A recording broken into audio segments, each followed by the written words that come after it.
వి gold trusted gold buyers మీరు తాకట్టు పెట్టిన బంగారాన్ని విడిపించి ఈ రోజు ఉన్న మార్కెట్ ధరకు కొనబడను. So welcome back to the latest episode with Rahul Reddy Garu, the immigration lawyer, and he's practicing law from since 30 years. So right now OPT నుంచి STEM నుంచి H1Bకి మారే వాళ్ళ సిచ్యువేషన్స్ ఏ విధంగా ఉండబోతున్నాయి యూఎస్లో అనేది తెలుసుకుందాం. Hi sir. Sir I'm very fine sir, and how are you sir? Good. So upcoming మార్చ్లో H1Bకి సంబంధించిన లాటరీస్ అవి ఉండబోతున్నాయి కాబట్టి వాటి గురించి డిస్కస్ చేద్దాం. సో ఓపీటీ అండ్ స్టెమ్ నుంచి ఎవరైతే H1B కోసం వెయిట్ చేస్తూ ఉంటారో లాటరీ టైంలో వాళ్ళ మీద ఎఫెక్ట్ ఏ విధంగా ఉంటుందంటారు? ఇప్పుడు మనకు కొత్త H1B రెగ్యులేషన్స్ వచ్చినాయి. దాని ద్వారా ఏమైందంటే థర్డ్ పార్టీ ప్లేస్మెంట్ అనేది కొద్దిగా స్ట్రిక్ట్ అయిపోయింది. అదొకటి. ఇంకోటి ఏంటంటే మనకు లాస్ట్ ఇయర్ H1B కోటాను మొత్తం ట్రాన్సాక్షన్ చేసిండ్రు. అంటే అంతకుముందు 7-8 years నుంచి ఎట్లుండే అంటే అంతకుముందు 3-4 years ఎట్లుండే అంటే ఒక 10 కంపెనీల నుంచి కూడా కొందరు ఫైల్ చేసిండ్రు, ఫ్రాడ్లెంట్ ఫైలింగ్స్ అయ్యి. అంటే ఒకవేళ కనుక కొన్ని జాబ్స్ ఉంటే 10 కంపెనీల నుంచి ఫైల్ చేసిన ఉన్నారు.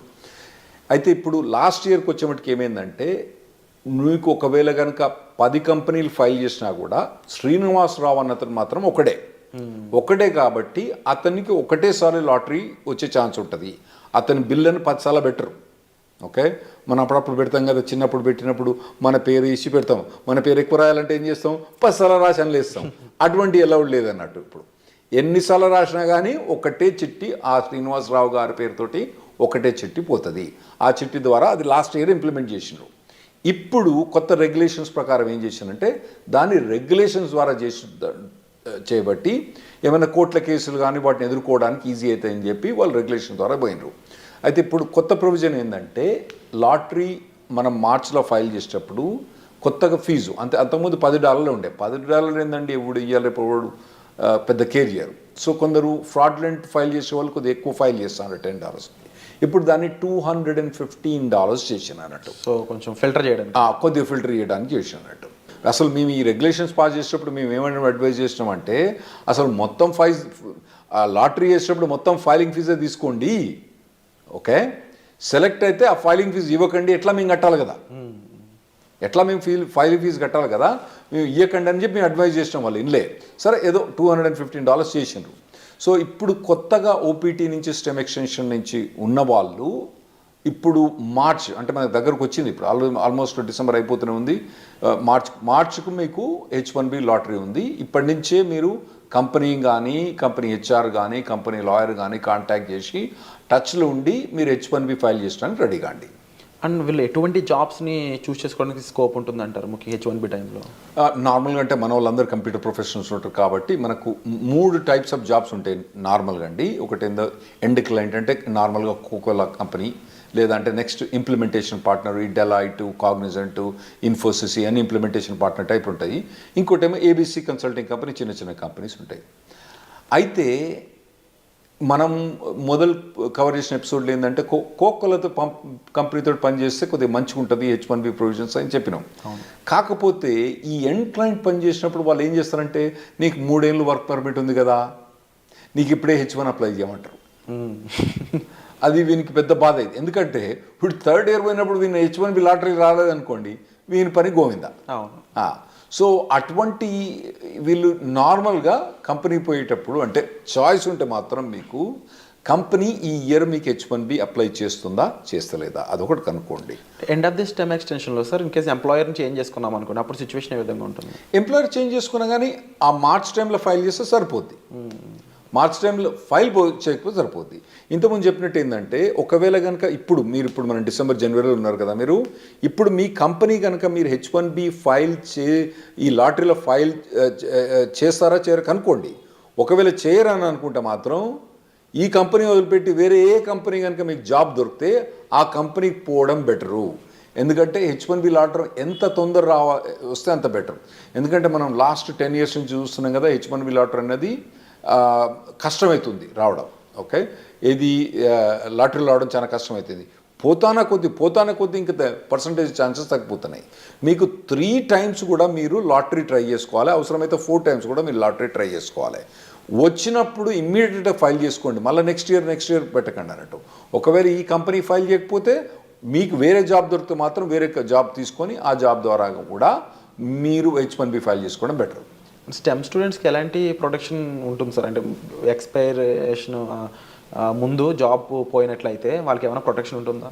ఏముండదండి, గోయిందా అంతే. ఇప్పుడు H1B ఇప్పుడు ఉందనుకోండి, ఇప్పుడు మార్చ్లో లాటరీ ఉంది, ఫిబ్రవరిలో జాబ్ పోయిందనుకోండి, మార్చ్లో వాళ్ళు ఫైల్ చేయరాదు అన్నట్టు. అయితే కొందరు ఏం చేస్తారంటే ఈ కన్సల్టింగ్ కంపెనీ ద్వారా పోయి ఫ్రాడ్లెంట్గా వాళ్ళకి డబ్బులు ఇచ్చో జాబ్ లేకున్నా ఫైల్ చేయించుకుంటారు. అవి అయితే నేను అవాయిడ్ చేయమని చెప్తా. ఎందుకంటే మీరు లాంగ్ రన్లో చూసుకోండి, మళ్ళీ కాకపోతే ఇండియాకి వచ్చి మీరు మళ్ళీ H1B లాటరీ అప్లై చేసుకోవచ్చు, కానీ ఇటువంటి ఫ్రాడ్లెంట్ కంపెనీస్ మాత్రం పోకండి. జెన్యున్ జాబ్ ఉంటే మాత్రమే మీరు H1B ఫైల్ చేయించుకోండి. జెన్యున్ జాబ్ లేకపోతే ఎప్పుడు కూడా H1B ఫైల్ చేయించుకోకండి. లేదు, ఇన్ కేస్ జాబ్ పోయింది అనుకున్న టైంలో స్టెమ్ ఓపీటీ మెయింటైన్ చేస్తూ ఎంప్లాయర్ మార్చుకునే స్కోప్ ఉంటుందా?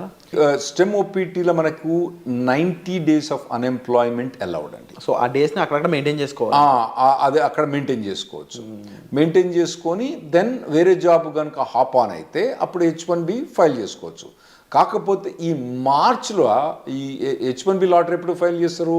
March 1st నుంచి టిపికల్గా March 20th కొద్దిగా డేట్స్ అటు ఇటు చేంజ్ అవుతా అంటే ఒక 5-6 రోజులు అటు ఇటు చేంజ్ అవుతా అంటే ఆ టైంలో కనుక జాబ్ లేకపోతే కథం, మనోడు మళ్ళీ నెక్స్ట్ ఇయర్ వెయిట్ చేయాల్సి వస్తుంది.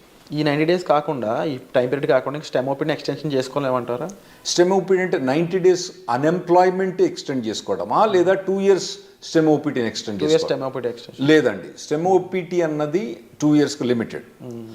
అయితే అందులో కొన్ని చిన్న చిన్న ఎగ్జామ్షన్స్ ఉన్నాయి.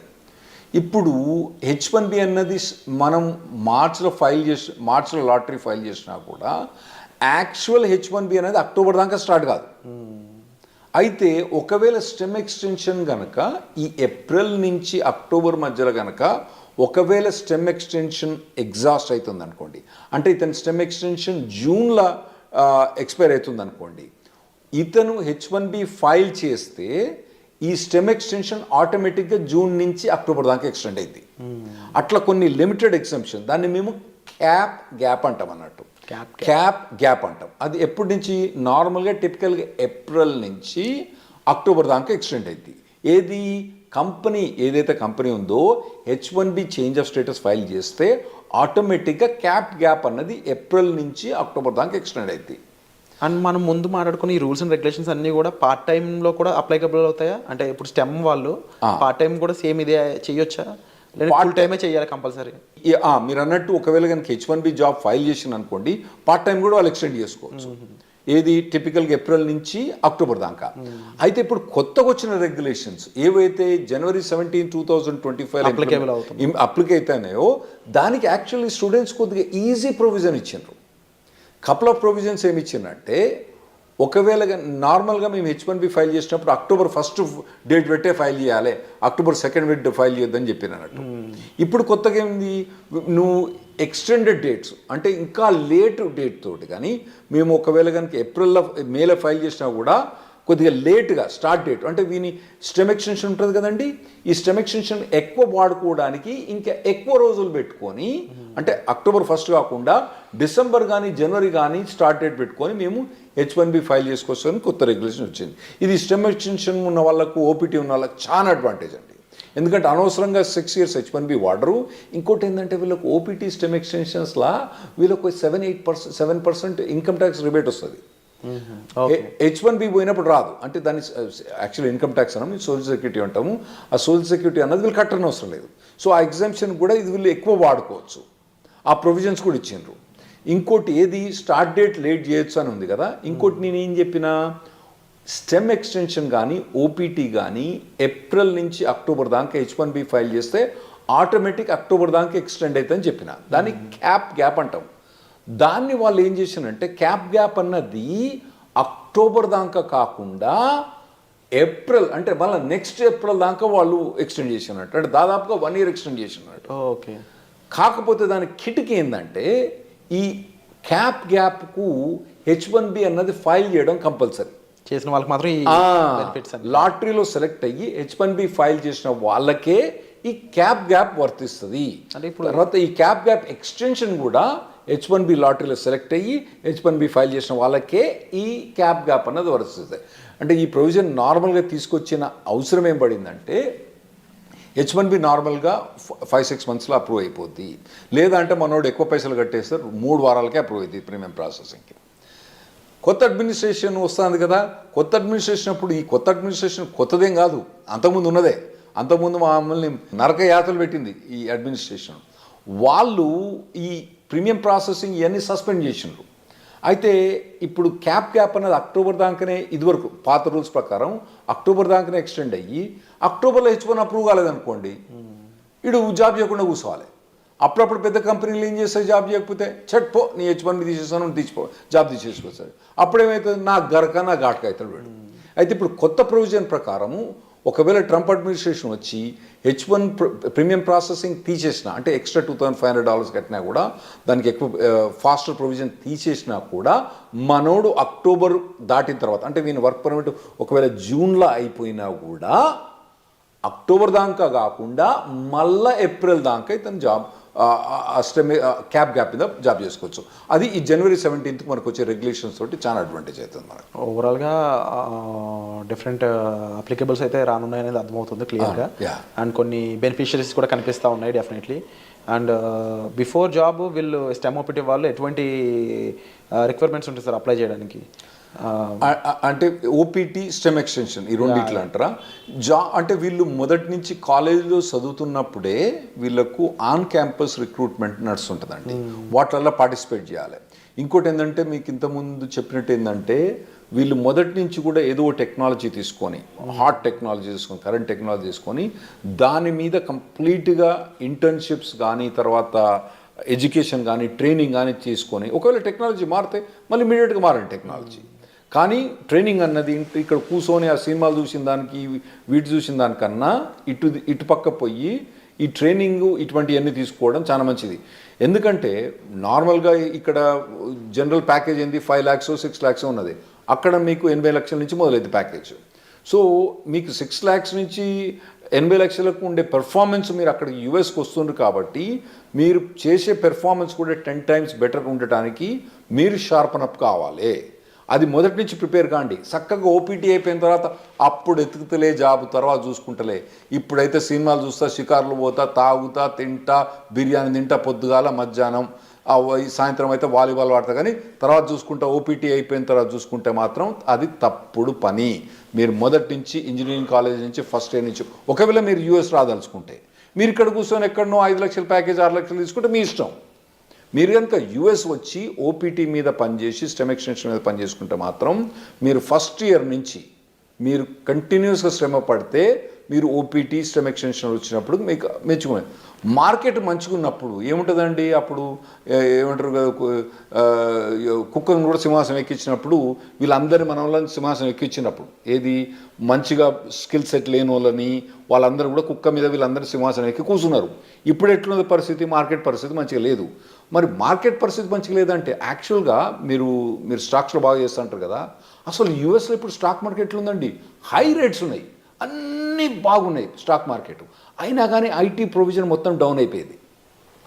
ఎందుకైందంటే మెయిన్ ప్రొవిజన్ ఏంటంటే 2021 ఎప్పుడైతే మన కోవిడ్ అయిపోయిందో అప్పుడు ఎట్లా హైర్ చేసిందంటే, అమెజాన్ కొన్ని కంపెనీస్ అయితే ఒకటే అండి, మీ శాలరీ ఎంత, ఇన్కమ్ ట్యాక్స్ చూపేరా అని వీళ్ళు పట్టుకుపోయినారు. నీ W2 ఎంత, నీ W2లా ఓకే నీకు 80 లక్షలు వస్తుంది, ఓకే ఒకటేరా నీకు, ఇగో 1,60,60,000 అంతే, వారు ఏం మాట్లాడలేదు. అట్లా చాలా మందిని హైర్ చేసిండ్రు. చక్కగా తీసుకుపోయి కుక్కను తీసుకుపోయి సింహాసనం మీద కూర్చోబెట్టిండ్రు.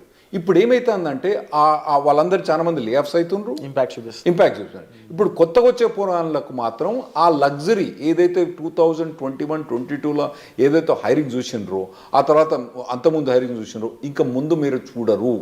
ఆర్టిఫిషియల్ ఇంటెలిజెన్స్ అనేది బాగా డెవలప్ అయింది.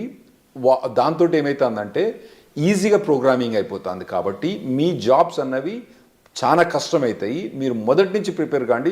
స్పెషల్గా మీరు US రాదలుచుకున్న వాళ్ళు మాత్రం మొదటి నుంచి ప్రిపేర్ అయ్యండి. మీరు ఇక్కడనే ఉండి చిన్న చిన్న జాబులు చూసుకుంటే మీ ఇష్టం. అక్కడ కనుక మీకు హై లెవెల్ జాబ్ కావాలంటే అక్కడ లో లెవెల్ జాబ్స్ ఉండవు, ఎందుకంటే వీళ్ళకి జాబ్ ఇవ్వడానికి వీలుండదు అక్కడ. ఏది OPT స్పెషలిస్ట్ STEM ఎక్స్టెన్షన్లా వాళ్ళు తీసుకొచ్చి $5 $10 జాబ్ ఇవ్వడానికి వీల్లేదు, రెగ్యులేషన్స్ ఎలా చేయవు కాబట్టి వీళ్ళకి హై లెవెల్ జాబ్ కావాలి. కాబట్టి ఆ లెవెల్ జాబ్ కావాలంటే మీరు ఇప్పటి నుంచి ప్రిపేర్ కావడం better. Wonderful sir. So latest updates కోసం చూస్తూనే ఉండండి. అండ్ చాలా విషయాలు అయితే మనకు రాహుల్ రెడ్డి గారు చెప్పడం జరిగింది. సో మీరు వీటిపై ఏమనుకుంటున్నారు, మీ ఒపీనియన్ కామెంట్ సెక్షన్లో మెన్షన్ చేయండి. And thank you so much for the wonderful. Thanks అండి.